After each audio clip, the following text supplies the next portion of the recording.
Good morning, everyone. Virgo, here it is November 5th, 2019. And what I'm planning on doing here with this is just going over a couple of things that I think some of you are probably already very well aware of, especially those of you that are well versed in economics, banking, or accounting. But there are many people I know that get very confused with regards to promissory notes. So I'm going to be going over just some basic information with regards to promissory notes and how they actually flow through the banking system so that it's easier for people to actually understand, because I think this is something that people get hung up on when they get misinformation from channels that don't provide full explanations of what these things actually are. So this video is actually directed to comments that were made with regards to a person named Concrete Rose. So a couple of days ago, Concrete Rose requested two questions from me. One, do I believe that our birth certificates are worth money? And two, do you believe promissory notes are what is used to pay for mortgages? So my response was, birth certificates are not monetized. That is a lie and a subset ideology that has been debunked many times, which is true. There are many videos on this channel from many years ago that were made with regards to birth certificates not being monetized. They are not on they are not monetized. They are not made out to be notes of any sort.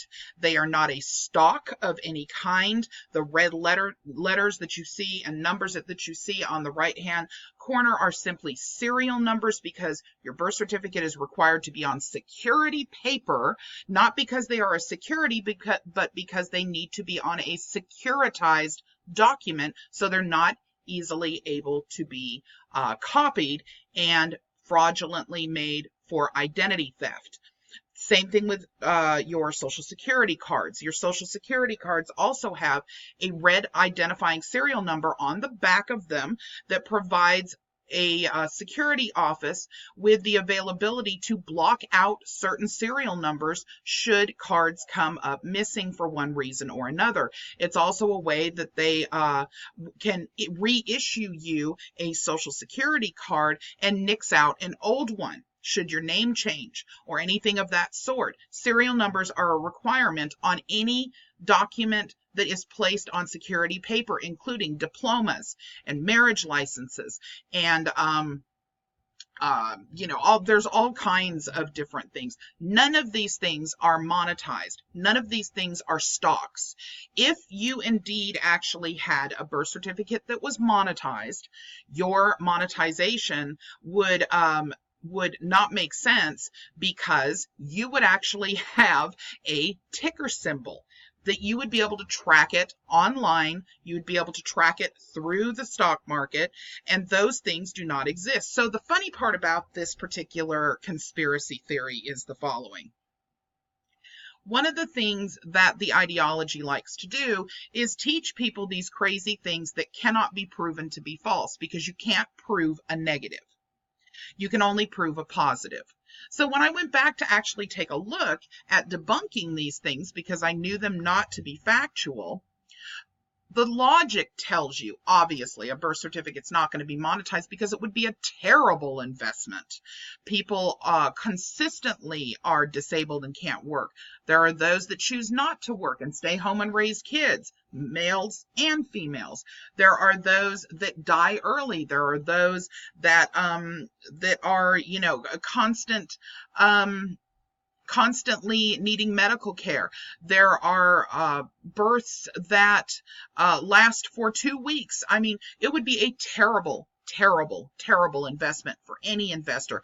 But then in addition to that, there would be a tracking record. There would be a way to trace it. And for those people that say, oh no, they're doing it behind closed doors, they're trading it between different countries, there's a way to track that too.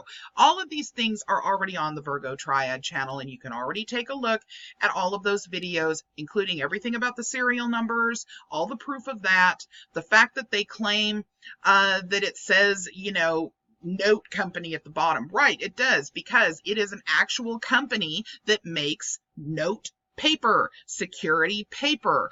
They actually do actual stock notes, and they are called note companies. It is a very broad range of things they do, including security cards for different companies so you can get in the buildings.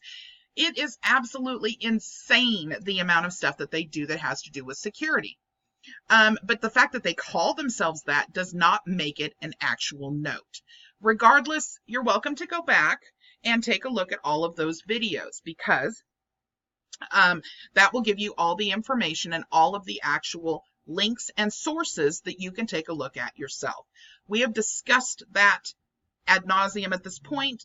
There is no reason to go much further with that, because it's simply a ridiculous theory and there is no factual basis of any sort that anyone has actually ever been able to prove or show a ticker symbol with regards to trading on the stock market, nor has there ever been any proof of any sort that anybody has been able to show that they could monetize their birth certificate for any reason. All right, so the more important thing here is with regards to my second part of the question, or the answer rather, which is promissory notes are not what is used to pay for a mortgage. It is a legal instrument in which one party promises in writing to pay a determinated amount, sum of legal currency, to the other, either at a fixed or determinable future time, or on demand of the payee under specific terms. All right, so what was responded to that answer by Concrete Rose was the following. In the court case of Bank One versus Von E. Sosnick, case number blah, blah, blah, which the defendant won, it was explained that promissory notes are marked as an asset in the bank's books, as well as a liability, and the defendant won the case. So where are you basing your info from? YouTubers debunking it. Okay, number one, I didn't say anything about YouTubers debunking that, okay? Because what you're talking about are accounting principles versus your statement that you believe that promissory notes are what pay for mortgages. So let's take a look at your question again. Your question is, do you believe birth certificates are worth money? That's one question. Your second question, do you believe promissory notes are what is used to pay for mortgages? My answer, birth certificates are not monetized. That is a lie and a soft-set ideology that has been debunked many times. Okay, that was about the birth certificates. With regards to promissory notes, what you're doing is you're mixing apples with oranges here. So let's talk about this for a second. All right, with regards to accounting principles say that there must be a zero balance. Everything must zero out. So when you sell a home, okay, when you are selling a home as a bank and you require your customer to sign a promissory note, which is exactly that. It is a promise to pay. It is considered like an IOU. When your customer signs that, you have an asset. And I'll explain that to you in just a minute, why it's considered an asset. You also have a liability. The reason that you have a liability is because you have just provided someone the keys to a home and they have not completed payment to you yet. They signed a promissory note, which is an agreement to pay over time, but they have not paid you yet. Now, the understanding here for the majority of people that actually fall victim to not understanding how this works is, number one, they don't understand accounting principles, that everything has to zero out. For every debt, there must be an asset, and for every asset, there must be a debt. If it doesn't zero out, you've got a multitude of problems. And for banks, you've got a problem with the SEC, you've got a problem with the IRS, you've got a problem with the Federal Reserve. Banking regulatory groups, you definitely do not want the bank examiner coming down on you because you have not zeroed your books out properly. So the way that it's put on the books is different than what you would consider to be paid for. Remember, your question concrete rows was, do you believe promissory notes are what is used to pay for mortgages? No, they are not. You are required to pay with a you are required to pay on that promissory note that you sign. The promissory note is only a promise to pay. Now, a lot of people believe that you can take a promissory note into a back room somewhere and you can cash it out with the Federal Reserve, and therefore you get paid not once but twice as the bank. And that's not true either. How is it that a promissory note can be considered an asset? All right, we understand how it can be considered a liability. It's considered a liability because you are handing somebody over the keys to a brand new home, and all they have done is sign a piece of paper making the statement that they promised to pay you back. That would be thought of as a liability. But a promissory note is only considered an asset because until that loan is either defaulted on, charged off, or sold, you anticipate that these funds are going to be coming in to your business along with said interest that's been agreed upon. The other reason promissory notes are considered an asset is because they are sellable. Why are they sellable? Because if two debt collectors get together or two banks get together and decide that they want to sell for such and such amount of money on the dollar. So for example, Bank One holds your mortgage, and Bank One decides that they need more liquidity. They need more liquid assets. So they decide that they're going to sell your mortgage to Bank of America. Bank of America says, fine, I'll pay 72 cents on every dollar to buy that mortgage from you. Why is it sellable? Because that promissory note is valuable. Bank of America is willing to wait over time for you to pay the bill to them. It is considered an asset because it is valuable. It is not considered an asset because of the fact that they can take it in some back room and exchange it out for full value. It doesn't work like that. Also, banks are not getting paid twice. They don't get paid twice because they get paid once by the Federal Reserve and then get paid once by you. It doesn't work like that. There has to be a check and balance. Basic accounting principles must apply through all of it, meaning it has to zero out. All right. So you've notified me in your comment here of all of these different books and everything else, but it does not really make a difference what the books are saying, because anything that goes against the basic financing and accounting principles is BS. Because that's how it works. I worked in banking for many, many years. I worked in finance for many, many years. And this is exactly how it works. Also in the book Money and Banking, 4th edition, 1984, by David Friedman, he states when a commercial bank makes a business loan, it accepts it as an asset, the borrower's debt, obligation, the promise to repay, and creates a liability on the books in the form of a demand deposit in the amount of the loan. Consumer loans are funded similarly. Also, according to the Federal Reserve Bank of New York, money is anything that has value at the bank. Okay, listen. First of all, let's deal with the promissory note thing. Everything that you have just made statement to in this post is exactly right. You have a promissory note, which is both considered an asset and a liability. It's not two assets and it's not two liabilities. They zero each other out. But your question was, do you believe promissory notes are what is used to pay for mortgages? It doesn't pay for your mortgage. Until you actually send in all of the payments that are agreed to, your mortgage is not paid for. The fact that they are able to list a potential for payments coming in as an asset is an accounting, a fundamental accounting principle. So I hope that makes a little bit more sense. A promissory note is simply an IOU, a promise to pay. Yes, it's counted as an asset at the same time as a liability. A liability because You're in a home that you haven't paid for. An asset because that promise to pay is valuable because there are monthly payments being made on it.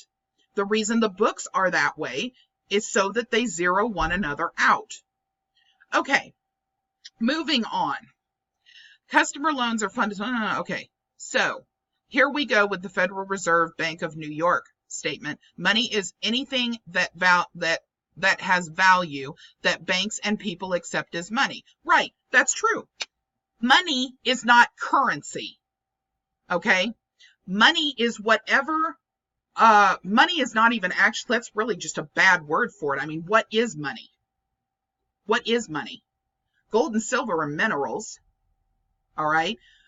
Federal Reserve notes are just that, currency. Currency is whatever you agree upon. So if I agree to watch your kids for you while you take my dog for a walk, that's an agreement and it's considered currency. But just because money is anything that has value that banks and people accept as money does not mean banks are going to accept you babysitting their children. Money doesn't have to be issued by the government. In the book on page 5, it says, okay, and you know what? It's right. They're right. Money does not have to be issued by the government. But if the government and the banks only accept actual U.S. currency, then that's what you have to use. See, it's an agreement. It's an agreement. There's an agreement between you and I. You are paying by watching my kids while I walk your dog, or vice versa. That's an agreement. If I don't agree to watch your kids while you walk my dog, or vice versa, then it's not an agreement. And that means there's no deal. Well, between you and the bank, or you and the government, if the IRS does not want to accept the fact that you're going to walk their dogs in lieu of making payment by Federal Reserve notes, by our actual United States currency that's been agreed upon throughout the years, well, then there's no agreement. So money is a bad word, in my opinion, to use because money does not really have a definition. People use it consistently as currency being US dollars, but the truth is currency is what we need to be looking at. We need to be looking at what actual accepted currency is, and the majority of people agree that what is acceptable currency is US dollars at this point, US currency. That is what we all accept as money, right? So if you want to make up your own promissory notes and you think that the bank should have to accept them, you're out of luck, because a promissory note is simply an IOU. Let's look at promissory notes for a moment. Okay, here we go. We're over on Investopedia. What is a promissory note? A promissory note is a financial instrument that contains a written promise by one party, the note's issuer or maker, to pay another party, the note's payee, a definite sum of money, either on demand or at a specific future date. A promissory note typically contains all the terms pertaining to the indebtedness, such as the principal amount, interest rate, maturity date, date and place of issuance, and issuer's signature. All right, so hopefully you understand by reading this very definition that a promissory note is simply that. It is a promise to pay. The reason it is valuable is because it is tradable or sellable to other investors who are willing to wait for that payment. It does not mean you can take a promissory note and walk over to your back window as a bank, as said by many of these YouTubers, and trade it in for cash.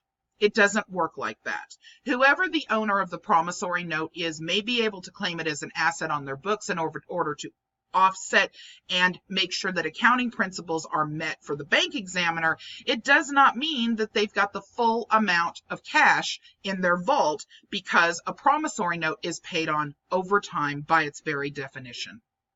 All right, I hope this helps. For those of you that have questions, please feel free to put them in the comment section, or you can always email me at virgotriad@protonmail.com. And thanks to everybody. Take care.